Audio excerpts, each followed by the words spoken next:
Ganda ng tiyo ko, no? 25 pa eh. So yun, diba? Mas branching si glycogen. Okay, you only need 8 glucose units to see a branch point, although it's not that evident in the structure. Okay? So yun. So sometimes the question is situational. You have an unknown polysaccharide in solution, you added iodine, or you added Lugol's reagent, and you saw a different color daw. So what is the polysaccharide? Glycogen. Kasi nga different siya sa iodine. Now, if it's deep blue, then your polysaccharide is starch. More on that next week when you do it in the lab. Gagawin sa lab yan. Okay? So, yun. So, moving on to the difference naman between the components of starch. What are the components of starch na? Amylose, amylopectin. Okay? So, what is amylose again? Linear. Amylopectin, branching. Now, in terms of percent composition, starch is 15 to 20%. Mali. 10 to 15% amylose. 80 to 85% naman of amylopectins.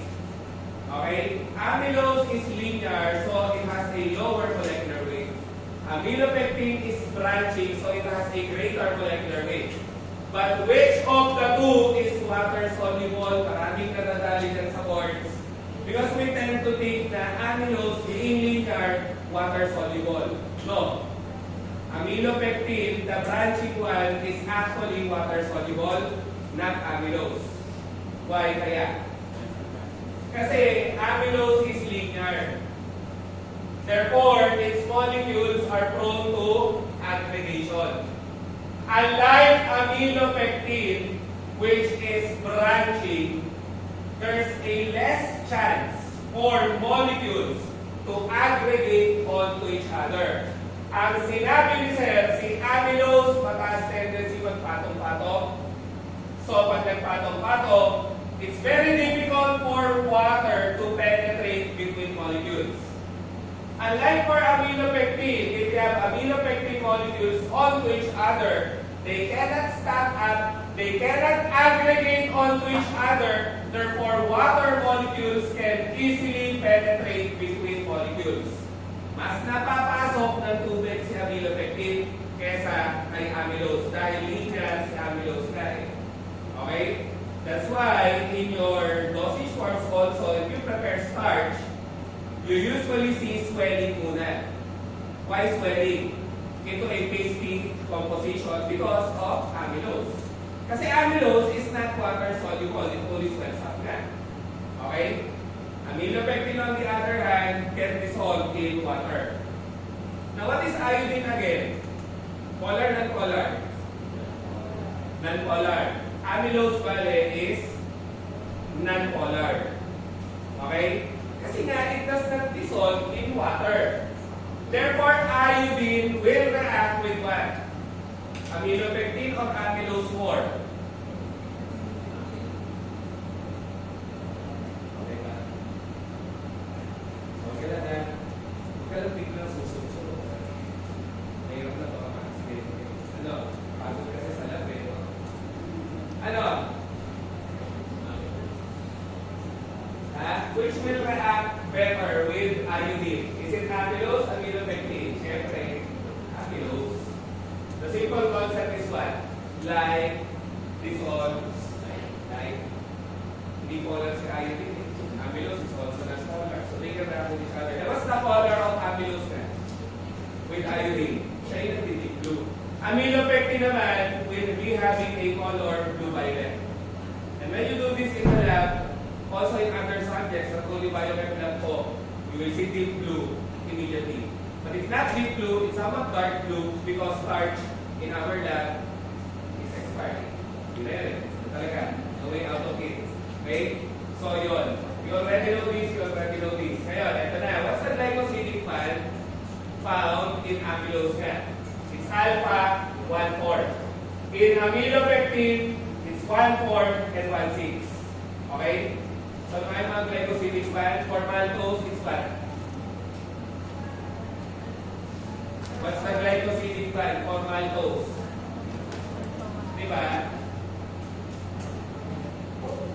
Alpha 1,4. Diba? O what's the glycosidic man for lactose? Beta. What's the glycosidic man for sucrose? Siya lang, di ba? So, which of these three is present kaya in starch? Ikot-ikot ko. When starch is digested, what happens? It becomes soluble starch, then limit dextrins, then maltophytose, then maltose. Meaning to say, you see this also in starch. Alcohol, diba? So, in the main step of your amylose nga, or sorry, let's rephrase that. Amylose is linear, so it only has alpha-1 for glycosidic man. For amylopectin naman, it has alpha-1 for and alpha-1 6 at the branch points. Maraming namamali doon sobra. Akala na marami 1-6 lang. Hindi po. May 1-4 din siya. For us to demonstrate that, remember, don't have to copy.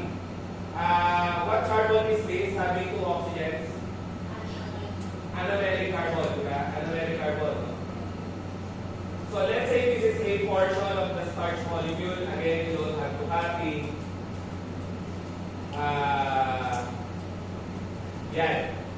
Anomeric, anomeric, anomeric. Because of 2 oxygens, no? So what glycosidic man is this nga? It's going down, so it's alpha. It's going down, alpha. And that's carbon 1 to 4 na. Meaning to say, in the linear structure, you always have alpha 1, 4. So for amylose nga, it's only alpha 1, 4 kasi amylose is only made up of a linear structure. But if you're looking at amylopectin nga, just like a while ago, balik natin, ayan, no? Amylopectin has a branch point, branch point, branch point, branch point, branch point. At the branch points kasi, I hope you could still recall, 1, 2, 3, 4, 5, 6, 6. Then you will see another carbohydrate on top. And therefore, that's now alpha. This is your anomeric carbon for this glucose. So that's 1. 1 connected to 6. This is 6. Diba? 1, 2, 3, 4, 5, 6 nga. Kaya alpha 1, 6 sa branch points. And I hope you don't forget, if it's amylose, it's only alpha 1, 4. If it's amylopectin, it's not only 1, 6. It still has alpha 1, 4. Tama ba? Why? Because even if it's branching, it still has a linear structure. Tama? Ang sinasabi ni Sir na maraming namamali, akala na marami wala daw 1, 4 yung amylopectin. Meron, may linear part pa rin siya eh. Yung 1, 6, 1, 6 na sinasabi mo ngayon ay nasa branch point lang naman. So at the main step, you still see alpha 1, 4. At the branch points, you see the alpha 1, 6. Okay? And for the fourth time, ang amylopectin, hindi 1, 6 lang. Dalawa siya, 1, 4, 1, 6. Ang amylose, it's only 1, 4. Okay? So before we take the break na, the last break, baga, ito, carbohydrate digestion, you have few questions about this. The point of digestion is what? To convert your biomolecules to the building blocks. Because the building blocks are absorbable. Because they are the smallest forming. Diba? So, your lipids, for them to be absorbed, you have to reduce it to fatty acids and fatty alcohol. For proteins, you have to reduce it to amino acids. For nucleic acids, you have to reduce it to nucleotides. For carbohydrates, you have to reduce them to, syempre, monosaccharides. Tama? So what are the common carbohydrate components of the diet? You have your rice, which contains starch. You have your sweets, table sugar, sucrose. You have your milk sugar, lactose. So, on digestion na nga, what happens to lactose? It is destroyed or digested or hydrolyzed by what enzyme nga? lactase.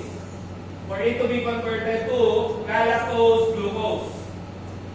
Starch is digested by amylase. For it to be converted to limit dextrins, which can enter another enzyme, alpha-glucosidase.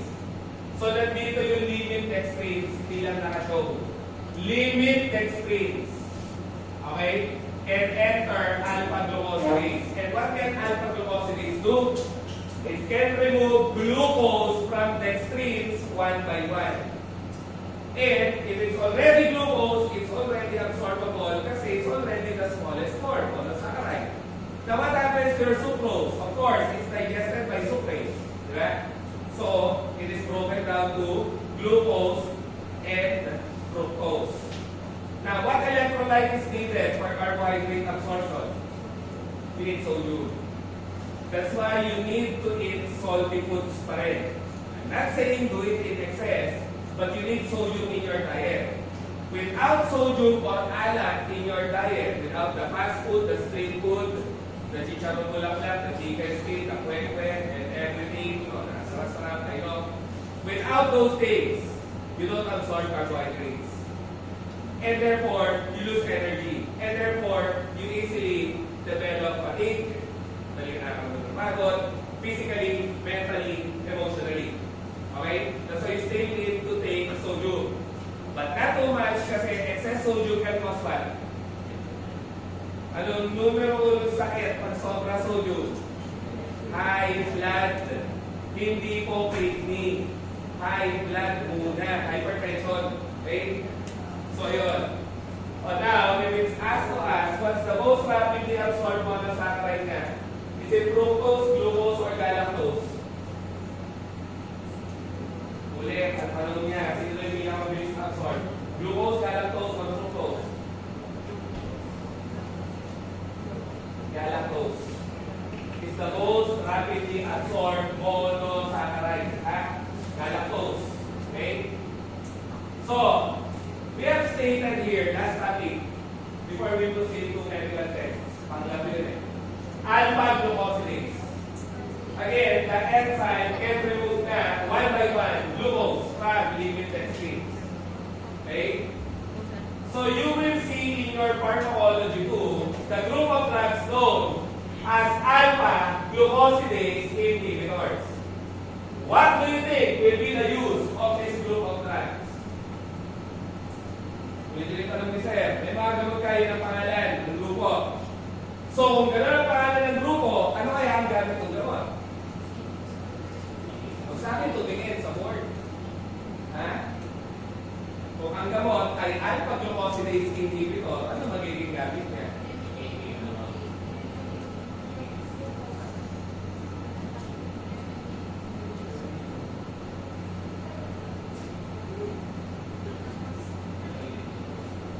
Inhibit na. So, anong gamit niya? Inhibit daw ng glucose absorption. So, anong gamit niya? Diabetes. Diba? Ulit. If your drug is an alpha-glucosidase inhibitor, the drug is able to inhibit the said enzyme. Therefore, reduce glucose that can enter the bloodstream. And therefore, the drug is good for hyperglycemia. Okay? Yun lang. Such drugs are only effective for post-prandial hyperglycemia. What is post-prandial hyperglycemia and why do you need to treat it? Ano yung post-prandial? Or post-prandium? Sa parkal. After a meal. May mga pasyente na tumataas sobra ang asukal after a meal. And this is what causes the popular food coma. Alam niyo yung food coma? Nakokoma ko sa sobrang kabusugan. It's because of severe post-prandial hyperglycemia or severe diabetes mellitus after a meal. Okay? So, you have 2 drugs. You have 3 drugs pala, sorry. The most common one is In the country, the brand name is glucobide. You have Bogli balls. Oo, tinatawanan ng mga estudyante ang pangalan niya kasi Bogli. Ang mga virgin ng ears at tenga, itanong na lang sa katabi, anong nakakatawa sa Bogli. Tapos, Miglitol. Miglitol. Glycine. Okay? Bogli.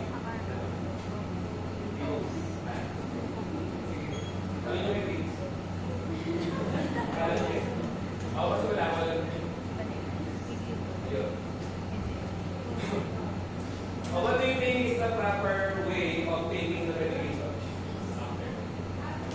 Ano ba yung Bogli o sige ba? Ang itigan eh. Ituloy ko na. What's the proper way of taking the medication? And this is the most important information that you should tell your patients. For the first time that they're going to take these medications, they have to take the medication when? Ano po saan? Saan? Basic. Basic. B-A-S-I-C. Oh yeah. Basic.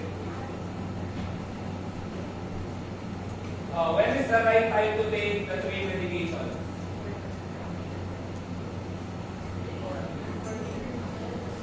Tingnan nyo na lang yung diagram. Is it okay to take the medication on an empty stomach? Or when you're not eating anything? If you're not eating anything, it's pointless. Kasi the drugs inhibit what enzyme na? Alpha-glucosidase. So, the three drugs will inhibit this. Therefore, if you don't eat anything, it's pointless to inhibit the said enzyme. That's simple, kung i-inhibit yung enzyme, wala akong pinari. Diba?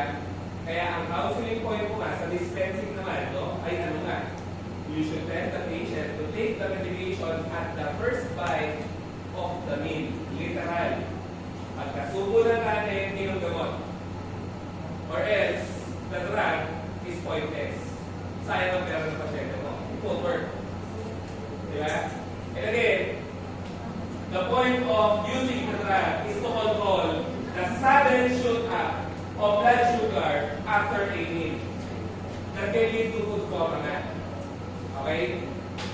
So, again, we are in pharmaceutical BioChem. That's why we're discussing on targets. Okay? So, sige, we can now take the 15-minute break na siguro sa pagkakas.